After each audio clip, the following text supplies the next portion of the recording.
Hey everybody, welcome back to Listography. Jason and Krams are here today, and we are going to do an album review for you. We are taking a look at the new album from Psychedelic Furs, their first album in 29 years called Made of Rain.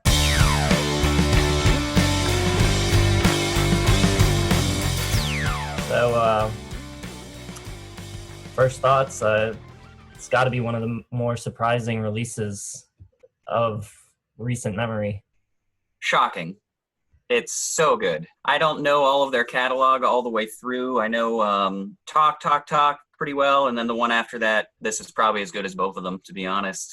I mean, we'll have to do an official listography, but this album's awesome. Yeah, it's really good. It doesn't miss a beat, picks up basically right where they left off, or maybe even better than where they left off. It picks up right, it's sort of in the middle of their classic period, sort of probably talk through mirror moves without missing a beat. His voice hasn't aged a day. The songs are really good. Most of the production's pretty cool. There's a few little things that I don't care for, but mostly it's awesome. What are the little things you don't care for? Because I'm trying to find a lot of things wrong with this, or even a couple, and I can't really. It does have a little bit of sort of that like late 90s, early 2000s kind of hard rock production in spots with those kind of like glitchy drums in a few sections, which I don't really like. But yeah, other than that, it's really good. Yeah, I know what you're talking about production-wise. It kind of sounded like a late 90s Smashing Pumpkins album at times. You know what I'm talking about with Adore and Machina.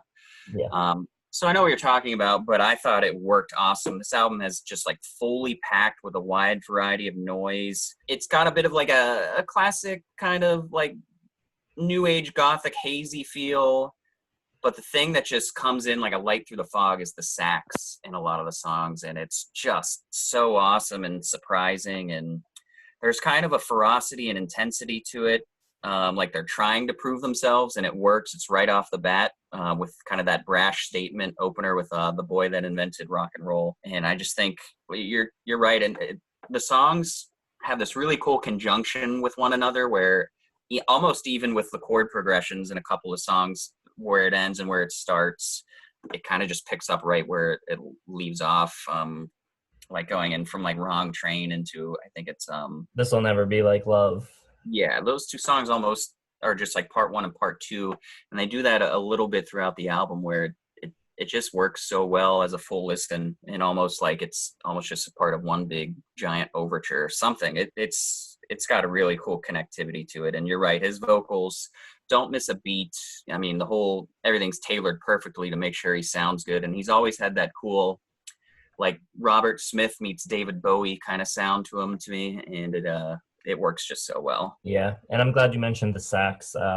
They had a sax player in the band on their first record, the self-titled record, and then he left, and they went a little, I guess their production got a little poppier, but I think bringing that back into the band's sound is such a good move. It's awesome. Yeah, absolutely. And other than the sax, the thing that kind of struck a chord with me too is the drum work. You don't hear this style of drum work very often. You know, it's kind of just those kind of slanted, systematic, like interwoven drums where it's not downhill, but it's still rock drumming. And you don't get a lot of that drumming now, because a lot of stuff is studio produced or, stock tracks, or, done in, with maybe a lot of electronic drum work. And this is just really cool parts, drum written parts that work just perfectly for the song. It expresses the tone of the song so well, instead of just keeping the beat. There's just a lot of really good storytelling with the drums, I think.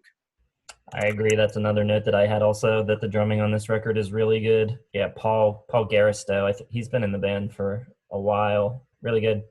Great drumming. I love how the album is kind of what they've always been about, which is, you think of Love My Way and Pretty in Pink as being like their big hits. And, at first listen, they're just these big sweeping 80s love romance songs. But this whole album is like just self-loathing and bitter and kind of sneering, but it's not like a classic like shoegaze or like drunk haziness. It's like this wide awake, focused, like just this lush romantic reality that he's so pissed off that the reality, it doesn't match the fantasy in his head, and that's kind of what a lot of these are about. Like, there's that line where I never really loved you, I was laughing all the time, and he's such just kind of a dickhead sometimes, and he just owns it, and it works really well. He's got that one line in Wrong Train, a wife that hates me, and so does her boyfriend. So he's just always just like cutting himself up and tearing into himself. It's great. That's probably one of my favorite songs in the album, Wrong Train. It's got that really soaring rocket guitar sound to it. Ash Wednesday is really cool. It's like this pressure cooker song that sounds like, with kind of the synth and the vibe of it almost sounds like that late night sound from like a Risky Business musical score or something like that. It's not a throwback album at all. It does have some of that 80s feel to it that they do, and bands like them from the time, like The Cure or Sparks or something like that. But it's it's desperate and romantic and snarling all at the same time. But really the thing that wins me over is the sound, and the production of this is just awesome. Yeah, I particularly gravitate towards the kind of like the more ballady type songs. The first 3 tracks on the record kind of rock a little harder, and then when you get to Wrong Train, it opens up a little. There's a little more space in the mixes. There's a nice acoustic guitar in there. And from Wrong Train all the way through till pretty much like Hide the Medicine near the end of the record, every track is awesome. Hide the Medicine is pretty cool. Yeah. That might be my favorite track on the record. It's really good. Tiny Hands is cool. Come All Ye Faithful, I like a lot. The one song that I'm not crazy about, just because it almost has like this Irish kind of guitar sound to it, is You'll Be Mine at times, but not enough to really kill the album. It's just a small thing. Yeah, I think this album is great. I work on a 4-star scale, and I'm going 3.5 out of 4. I haven't given a 4 out of 4 yet this year, but I mean, this is an album of the year alert for me. I think this album's awesome. I was totally shocked by how good it is, and I want to do the listography for them very soon, because I feel like an idiot coming out and saying this might be their best album, but it might be their best album. I think it's awesome all the way through. Yeah, there is absolutely no reason any band from the 70s or 80s should make a record in 2020 after having not made a record for 29 years and have it be this good. Doesn't make any sense, but it is really that good. It just sounds like it was recorded in their prime and just releasing it now. Like it's so good. Yeah, and on a 4-star scale, it's definitely a 3.5, but it's better than a 7 on a 10-point scale. It's probably an 8 or an 8.5. That's why I don't mess with the 10-point scale. That's why I don't mess with the 4-star scale, because it doesn't give you enough room to differentiate. Maybe you don't need to differentiate that much. Maybe it just feels good having a big helping of 3.5s and 3s and 4s all over the place. But yeah, I mean, I don't think that they're not missing a beat at all here. It's weird that they have this swagger and confidence on this album, given the fact that they haven't done anything in so long. It's like not timid whatsoever.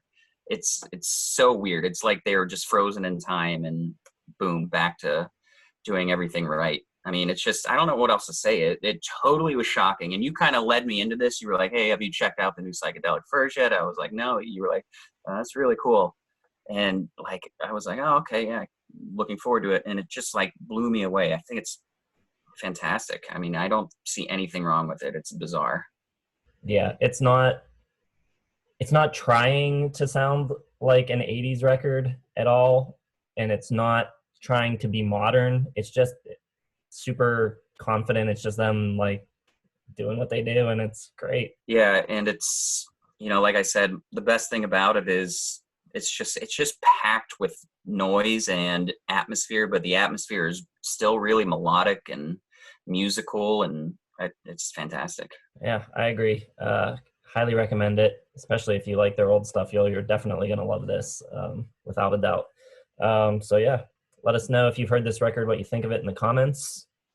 And I think if we're going to continue doing reviews like this on the channel, we probably need to get a grading scale that works for everybody. So tell us in the comments what you think the best grading scale is to use.